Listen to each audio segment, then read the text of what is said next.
皆さんこんにちは。シニアモデラーのトニー高谷と申します。どうぞよろしくお願いいたします。実は前回の終わりに次回は手書きの話をしますと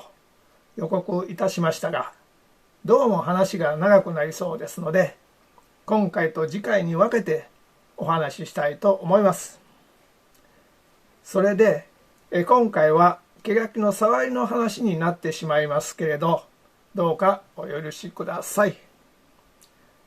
それでですね、さっきから手書きと言ってますけど、何のことだと思われる方もいらっしゃると思います。個人を調べますと、工作物を加工する際、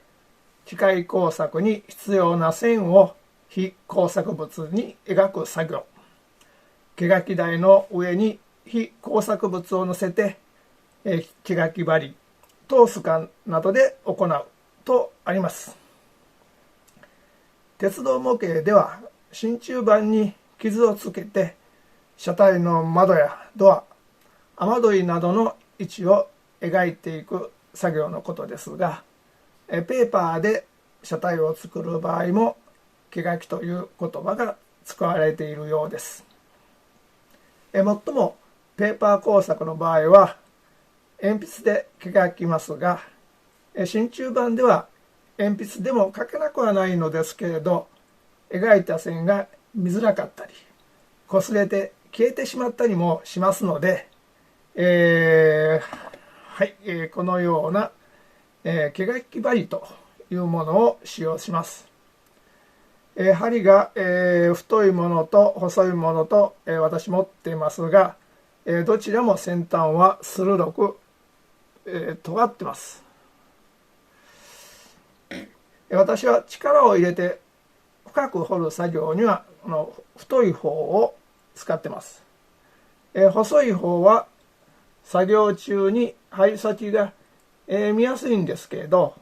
折れそうな感じがしましてね、あまり力は、かけられません。どちらも、このようにしてですね、取り外して新しい芯に、交換することができます。お値段は、Amazon で、この太い方で、500円ほど、細い方が1000円前後です。それで私の若い時は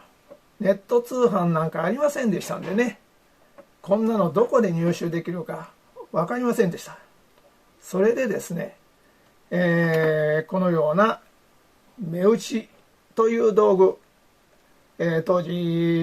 100円ぐらいでホームセンターで、売ってましたでしょうかね。こんなのを、代用品として、使っていました。結構手書き以外の作業でもね、今でも重宝しております。さて、それでは実際に手書き作業をやってみましょうと、言いたいところですが、材料の真鍮板を用意しなければなりませんね。それでこの後、真鍮板の入手方法とか使用する板の厚さについてお話ししていきます。はい、鉄道模型に使用する金属は完成品として売られていた製品の中に一時期ブリキとか鉄板が使用されていたことがありますが、自作ではいつからか分かりませんが、ほぼ 100% 真鍮板が使用されています。それは入手しやすく加工に適した扱いやすい金属であるということが理由のようです。真鍮板は銅に亜鉛が加えられた金属ですが、亜鉛の成分量の多い少ないによって種類があります。一般に私たちが入手できるのは銅60、亜鉛40の比率の C2801 という種類になります。もともと真鍮板は金色に輝いていますが、時間が経つにつれて酸化皮膜が発生して黒ずんできます。こちらは、買ってから、40年くらい経過したものです。一方、こちらはイモンさんとエコーモデルさんで、2年くらい前に買い求めたものですが、さすがに綺麗なものを、売ってられますね。空気にも触れないように、ラッピングされていたのかもしれません。もしもですね、銅版とか真鍮版を扱う板金材料店とかで購入された場合、在庫期間によってはこのような金ピカではないかもしれません。でも全く問題ありません。お店にクレームなんかね、入れないでくださいね。次に真鍮版の入手方法についてお話しいたします。以前は真鍮版を切り売りしてくれる模型店があちらこちらにあったんですけれどね、今では私の知る限りでは東京のエコーモデルさんとモデルスイモンさんくらいしか見当たりません。どちらも1両分か2両分に相当するサイズのみ取り扱ってられます。またホームセンターでも小さなサイズでしたら置いているところがあるようです。ただですね、切り売りでは長い編成ものを作ろうとしますと、どうしても値段が割高になってしまいます。そこで私なんかは板金などの金属材料屋さんで定着物の真鍮版を買ってきたりしていました。定着物とはですね、幅 36.5 センチ、長さが1メートル20センチになります。20メートル級の車両でしたら13両もしくは14両取れます。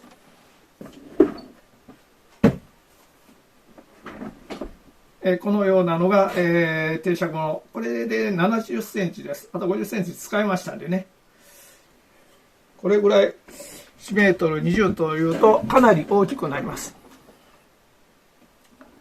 とは言いましてもね、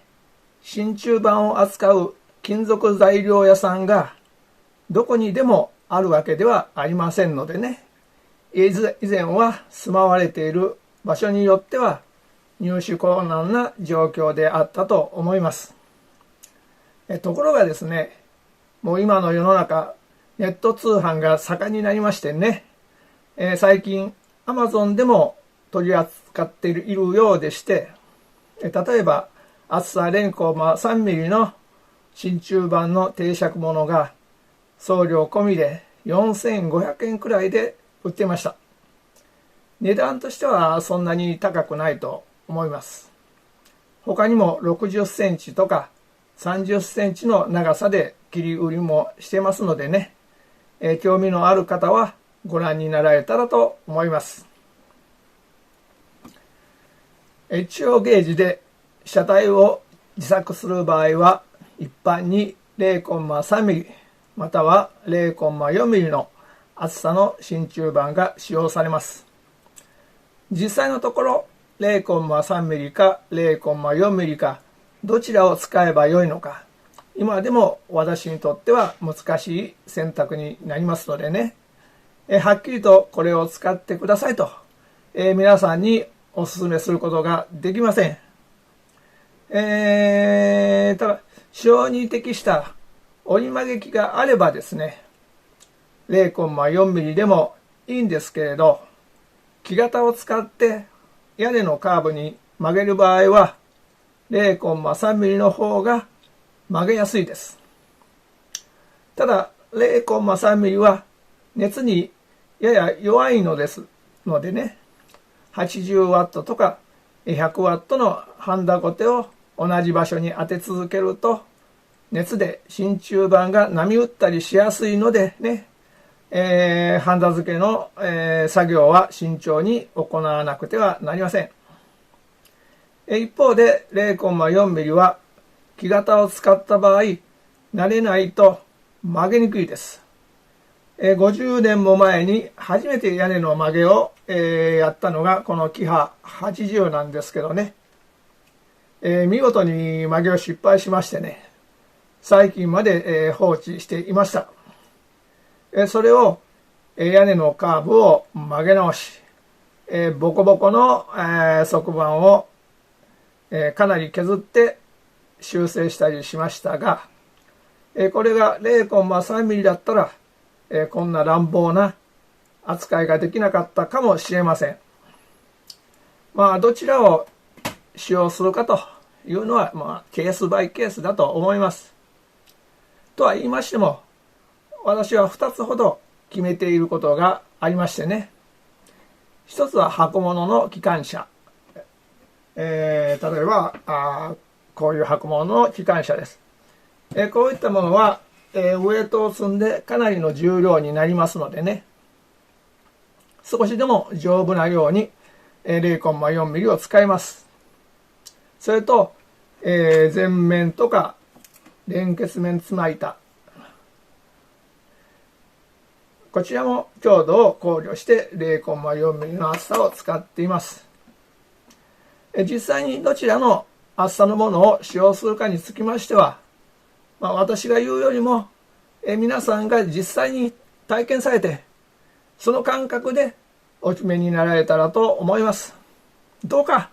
一度トライしてみてください。はい、話が長くなってしまいましたので、この辺りでやめておきますけれど、次回は実際の手書き作業についてご説明したいと思います。今回もご覧いただきありがとうございました。